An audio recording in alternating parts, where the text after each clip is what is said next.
Welcome to another wonderful week at Erie Middle School. Advisory teachers and students, this is going to be a little bit different for our video. We are going to start with our regular weekly announcements, and then we're going to guide you through a little bit of looking at some assessment scores that will be handed out to you today.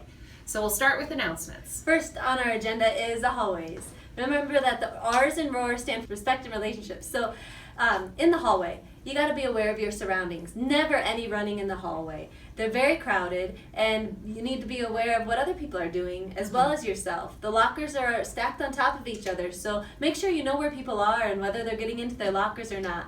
And we've heard some complaints of language in the school, and we've heard it ourselves. Some offensive language being used that's inappropriate and does not follow ROAR's expectations. So let's clean that language up. It's offensive to people. It creates a culture and an environment that is not positive and not acceptable at school. Please be aware, especially at lunch, outside, on the buses, before and after school, and the entryway and in the hallways, of what kind of language you're using with each other. And lastly, please be responsible with your iPads. Those are great learning tools, and they're also very expensive pieces of equipment. And we've had an alarming number of them breaking lately, especially the screens. So teachers, please, if you see somebody who doesn't have their screen protector on, make us aware of it. Insurance does not cover a broken iPad if you take that screen protector off. And so please be careful with those iPads. Take care of them. Don't leave them lying around at your locker, in the hallway, at lunch. Take them with you, have them with you at all times, and keep that cover on. Be careful that you are not leaving it behind in your class. Keep up that iPad. As you were talking about language and thinking about the appropriate things to say, I just want to add that really the words that you choose to use reflects on your character, and really think about what you want out there reflecting and representing who you are. Yeah. So be careful of your words. And as far as being respectful, also be respectful of the environment around you when you're waiting outside in the morning to come into the school, especially the classrooms that have windows right next to our courtyard. They have students and their parents in there, they're planning, they're working, and we want to respect that space. So don't peek in the windows, knock and say hi. No, please don't do that. Do respect that environment and let the people inside be focused. Also, we want to think about being respectful of our learning time. It is so important that we teach from bell to bell, and your teachers are expecting you to be focused the minute you walk in the room, sitting in your desk, getting your warm up or your bell starter or do now, getting that work started right away, all the way up until the very last minute of your class period. So be careful about that time, especially at the end of the day, period 7. I know sometimes you want to get going and make sure you don't miss your bus, but we need you in that classroom all the way till that bell rings. Also, we want to be sure that you are being respectful of others' ideas and others' opinions. It is so important that you don't have to agree with somebody. You don't have to like what they say. You don't have to like their ideas and their opinions, but you do need to be respectful, and you do need to be kind.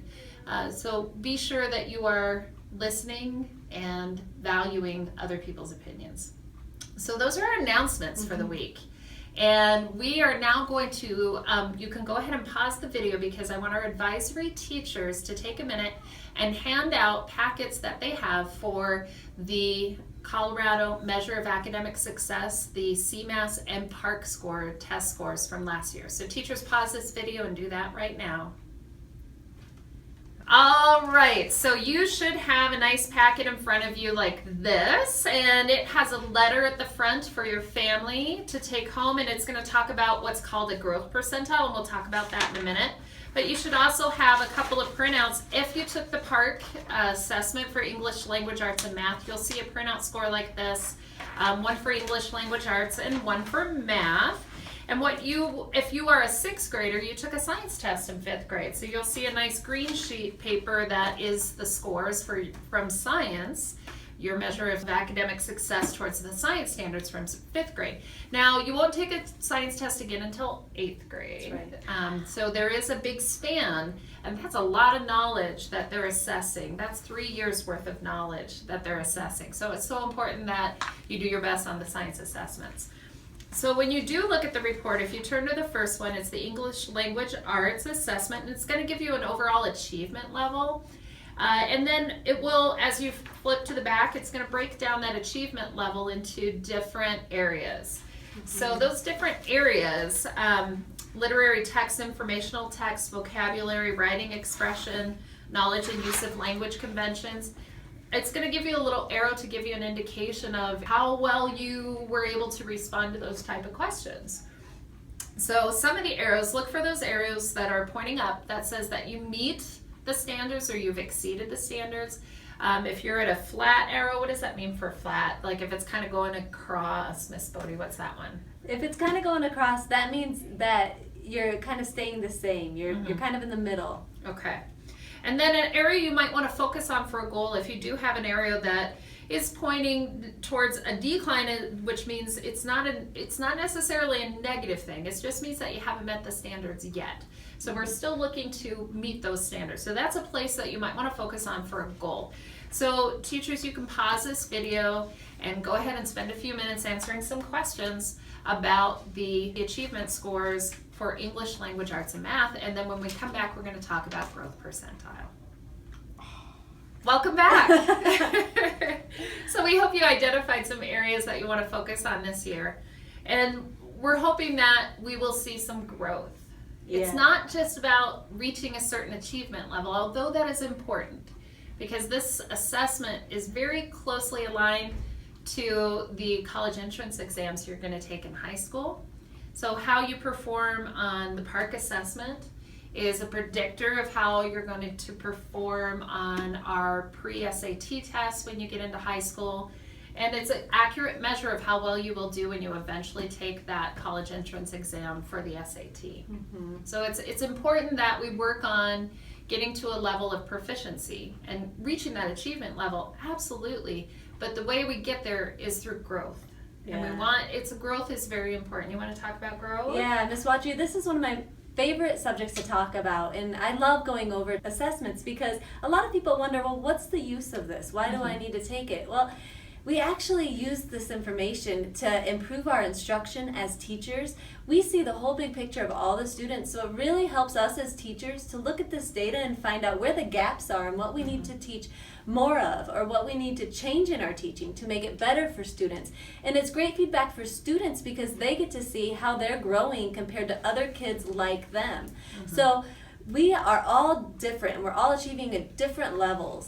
And in our vision at Erie Middle School, the first thing it says is that we will empower all students to grow academically. And so no matter who you are or where you come from or what your past has been, all of you can grow and get better. And so that's what your growth score measures. It compares you to other students that are similar to you and how fast they're growing and how fast you're growing. And we have a short little clip to explain that a little bit more. Student growth percentile. Not exactly something you'd hear in everyday conversation. Let's see if we can explain. In simplest terms, a student growth percentile expresses the progress a student has made relative to the progress of students with similar achievement on previous reading and mathematics standards of learning tests. So how does it all work? Let's take a look. Students have scores from previous standards of learning tests, which are measures at a single point in time. Students across the Commonwealth are grouped based on these scores. Take this group of students who earned a score of 412 on their third grade SOL math tests. Cute, aren't they? When these students become fourth graders and take their fourth grade SOLs, they'll earn new scores. Comparing these scores, it's possible to determine the amount of growth each student in this group has achieved. Let's take a closer look.